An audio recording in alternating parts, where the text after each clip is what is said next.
Ranka shirye da me za ka yi cewa game da al'amuran ƙasar nan? Tattalin arzikin ƙasar nan ya wargaje baki ɗaya.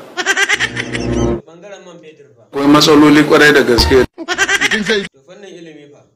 An samu koma baya. To bangaren tsaro fa. Akwai rashin zaman lafiya. Amma me ya kawo hakan? Sun faru ne rashin shugabanci.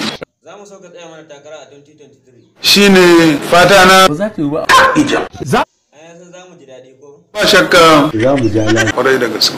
Yanzu yaushe za a fara kamfe? Mun shiga ɗaki in mun zauna za mu fitar da ɗan takara ba wani damuwa wani.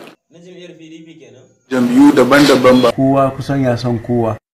Ba a da shari. To, watakila akwai gaskiya ciki. Amma kuma. Mu tabbatar da mun fidda Najeriya cikin ƙangin da muka sami kanmu yanzu. Kowa ya ji a jikin shi.